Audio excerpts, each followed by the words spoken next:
Bonjour. Cette leçon sera consacrée à une introduction du formalisme mathématique de la mécanique quantique.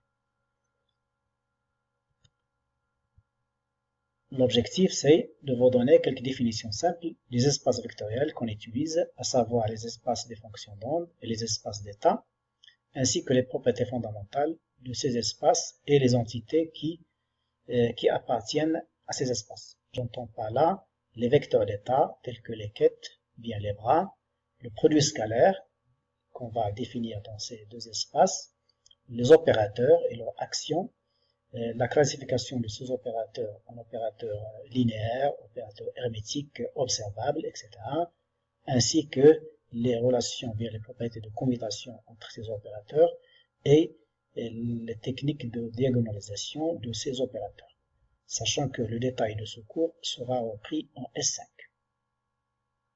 Commençons par l'espace des fonctions d'onde.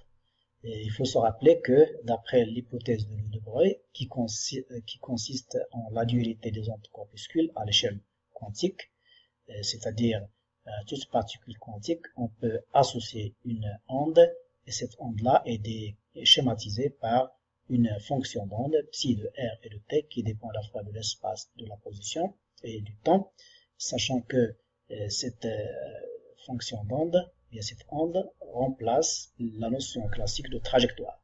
Donc en fait, en mécanique quantique, on ne parle plus de trajectoire, mais on parle plutôt d'état d'une particule. Et les informations sur l'état d'une particule quantique, telles qu'un électron, un atome ou bien un proton, etc., est contenue dans cette fonction d'onde, dont bien sûr, si vous prenez le module carré de la fonction d'onde, il représente une densité de probabilité de présence. C'est-à-dire, si je considère un vecteur R, au bout de ce vecteur R, je considère un volume infiniment petit d'être de R, la probabilité de localiser la particule dans ce petit volume, d de P, est donnée par le module carré de la fonction multiplié par l'élément de volume. Donc si je divise d de P par l'élément de volume, ça donne psi au carré. Ça représente donc une densité de probabilité de présence, c'est-à-dire probabilité par unité de volume, bien à une dimension par unité de longueur. La probabilité totale de présence est donnée par l'intégrale, bien sûr à une dimension, l'intégrale du module de phi au carré d de x, intégrale étendue sur tout l'espace d'évolution de la particule, par exemple ici l'axe des x. Du point de vue mathématique, il faut se rappeler que les fonctions d'onde satisfont à des règles de restriction qui sont spéciales, telles que par exemple la continuité.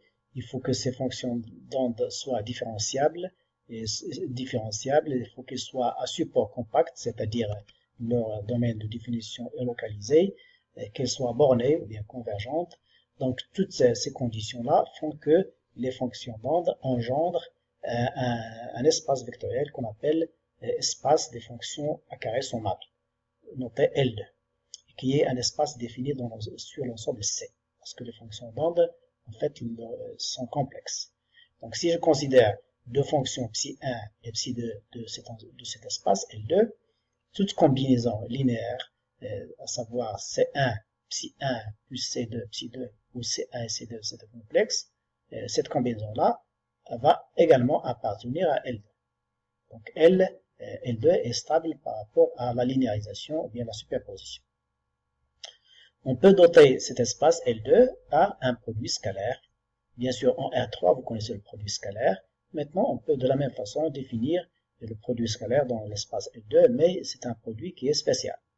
Si ψ1 et ψ2 appartiennent toutes les deux à L2, le produit scalaire de ψ2 par ψ1, il faut bien noter, là je dis ψ2 par ψ1. Il est noté ψ2, ψ1, sous la forme de ce crochet-là, et elle est définie par ψ2, produit scalaire par ψ1, c'est l'intégrale sur le domaine de définition des deux fonctions, de ψ2, ψ étoile. Ψ étoile 1, c'est la fonction conjuguée de ψ1. Donc là, et vous remarquez que du coup que le produit ψ2 par ψ1 par ψ2 n'est pas le même que ψ2 par ψ1. En fait, ψ1 par ψ2, c'est le conjugué de ψ2 par ψ1. Conjugué. Donc ça veut dire que le produit scalaire n'est pas commutatif, contrairement au produit scalaire conventionnel que vous connaissez en R3. Dans le cas particulier, si psi 1 égale psi 2, ça nous donne psi projeté sur psi, c'est-à-dire le module au carré ou bien le carré de la norme de la fonction. Et bien sûr, là, c'est un nombre réel positif ou nul. À l'instar de tout espace vectoriel, puisque L2 est un espace vectoriel, on peut définir dans cet espace-là une base que je vais noter, UI de X. X, ça veut dire que je travaille à une dimension. Et cette base-là, telle que toute fonction d'onde appartenant à L2, elle peut s'écrire, bien elle peut se développer sur les éléments de cette base, sous la forme là, psi de X égale somme de I, bien sûr de 1 jusqu'à une valeur qui représente la dimension de l'espace, de CI, UI de X. Les CI sont des coefficients complexes qui désignent, chacun CI désigne la composante de la fonction psi sur l'élément de base UI. Donc CI est donné par la projection de psi sur l'élément UI pour chaque nombre complexe. Comme bien sûr, si vous avez un vecteur classique V égale somme sur I, VI, EI, le VI c'est la projection de V sur EI. Donc c'est la même chose ici. La base est orthonormée complète si tous les éléments sont orthogonaux et normés entre eux. C'est-à-dire le produit scalaire de deux éléments UJ par UI, bien c'est la même chose que UI par UJ, et c'est si I égale J ça donne 1, si I différent de J ça donne 0. Donc là, ça se résume par delta IJ qu'on appelle le symbole de Kronecker que vous connaissez. Le symbole de Kronecker, c'est ce symbole qui signifie que c'est 1 pour I égale J, 0 pour I différent de J. Donc ça, cette propriété-là résume l'orthonormalisation des deux vecteurs. Si par exemple, j'ai UI scalaire UI, ça donne 1. Donc le module de UI au carré, c'est 1. La base est complète et orthonormée complète si, d'abord, tous les éléments doivent être orthogonaux et normés entre eux, mais en plus, il faut que pour toute fonction psi de L2, toute fonction psi, il faut qu'elle puisse s'écrire de manière unique sur cette base, c'est-à-dire l'ensemble des coefficients CI est un ensemble unique. Bien, le jeu des CI est un jeu unique. Il y a une seule combinaison pour chaque fonction. Dans ce cas-là, la base est dite base orthonormée et complète. Parce qu'il y a en fait des bases qui sont orthonormées mais qui ne sont pas complètes. Donc pour qu'elles soient complètes, il faut que cette condition soit satisfaite, c'est-à-dire que l'ensemble des CI soit unique. En fait, l'ensemble des coefficients CI, bien sûr, ils sont des complexes. Cet ensemble-là peut être considéré comme l'ensemble des composantes d'un vecteur spécial qu'on va noter psi comme ça, avec ce crochet, et qu'on appellera ket. Et donc la fonction d'onde est équivalente à un ket psi qui est donné par la même combinaison, somme sur I, CI, le UI. UI c'est l'équivalent des UI de X. Cette notation-là, elle est plus pratique et s'appelle la notation de Dirac.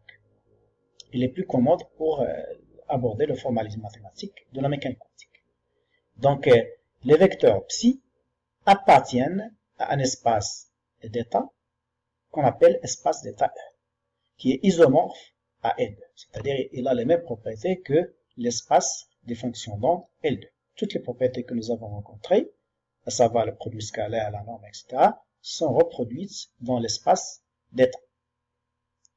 On peut, dans cet espace-là, on peut définir une base formée par les éléments UI, indice I, tel que, bien sûr, tout vecteur psi, bien tout ket psi de E, puisse s'écrire sous la forme psi égale somme sur I, CI, UI. Les CI sont les composantes de ce vecteur-là dans la base UI. Bien la projection de psi sur l'élément UI. Donc, CI, c'est la projection de psi sur l'élément UI. Bien le produit scalaire de psi par UI. La base orthonormée elle est dite complète dans l'espace E si, bien sûr, l'orthonormalisation, le produit scalaire de UJ par UI soit égal à UI par UJ soit égal au symbole Kronecker, c'est-à-dire 1 pour I égale J, 0 pour I différent de J.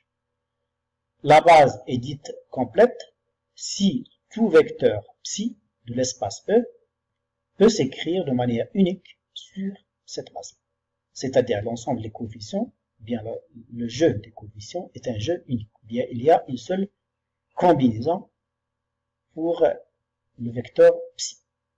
Dans ce cas-là, la base est dite orthonormée et complète. Alors maintenant, dans cet espace E, on peut définir le produit scalaire. Pour cela, je considère une base formée par les vecteurs UI, une base orthonormée complète. I va de 1 jusqu'à n. N représente la dimension de l'espace. C'est-à-dire qu'il y a n vecteurs de ce type-là. Et donc, soit, si je considère deux vecteurs psi et phi de l'espace E, bien sûr, ils peuvent se développer naturellement sur les éléments de cette base. Par exemple, psi va s'écrire somme sur I de 1 jusqu'à n, CI, UI, et de la même façon, phi va se développer de la même façon, somme sur J de 1 jusqu'à n, B indice J, et UI indice J. CI, les CI sont les coefficients de projection de psi, et les BJ sont les coefficients de projection, ou bien les composantes de phi. Bien sûr, I et J sont appelés des indices muets, ils jouent le même rôle et sont équivalents. D'accord? Et donc là, cela veut dire que le vecteur psi peut être représenté par une matrice colonne formée par une colonne et n lignes dont les éléments sont C1, C2, Ci jusqu'à Cn. Et de la même façon, pour phi, le vecteur phi sera représenté par la matrice colonne formée par B1, B2, Bi jusqu'à Bn. C'est une représentation matricielle des vecteurs ket, bien des vecteurs d'état. D'accord? Alors maintenant, pour définir le produit scalaire, par exemple de psi par phi, il est noté psi par phi. Donc là, d'après la notation de Dirac, l'entité phi, comme ça, est une nouvelle entité qu'on appelle dorénavant bras. Cette entité-là, c'est en fait l'équivalent du conjugué de ce vecteur ket. Bien sûr, pour les nombres complexes, pour chaque nombre complexe, il a un conjugué. Pour les vecteurs d'état, il a un conjugué. Donc pour un ket, il a un conjugué qu'on appelle bras, bien qu'on appelle adjoint, ou bien on l'appelle aussi dual. Tous ces termes sont les mêmes, signifient la même chose. Et donc le bras correspondant au vecteur ket phi est donné par les éléments, la combinaison somme sur J, B étoile, J, UJ. B étoile, c'est le conjugué de B indice J. D'accord? Voilà. C'est-à-dire que phi, le bras phi, va être représenté par la matrice ligne formée par B1 étoile, B2 étoile, jusqu'à B étoile N. Et donc après maintenant l'introduction de ces nouvelles entités que nous avons appelées bras, le produit scalaire devient simple. Le produit scalaire de psi par phi, c'est le ket psi projeté sur le bras phi. Et donc ça donne le bras phi est représenté par la matrice ligne B étoile 1, B étoile 2 jusqu'à B étoile N conjuguée. Et la matrice psi sera représentée par sa matrice colonne C1, C2 jusqu'à Cn. Et donc là, le produit scalaire devient tout simplement un produit matriciel. Là, nous avons une matrice à une ligne et n colonnes. Et là, nous avons une matrice à n lignes et une colonne. Et donc, le résultat peut s'écrire sous cette forme-là, somme de I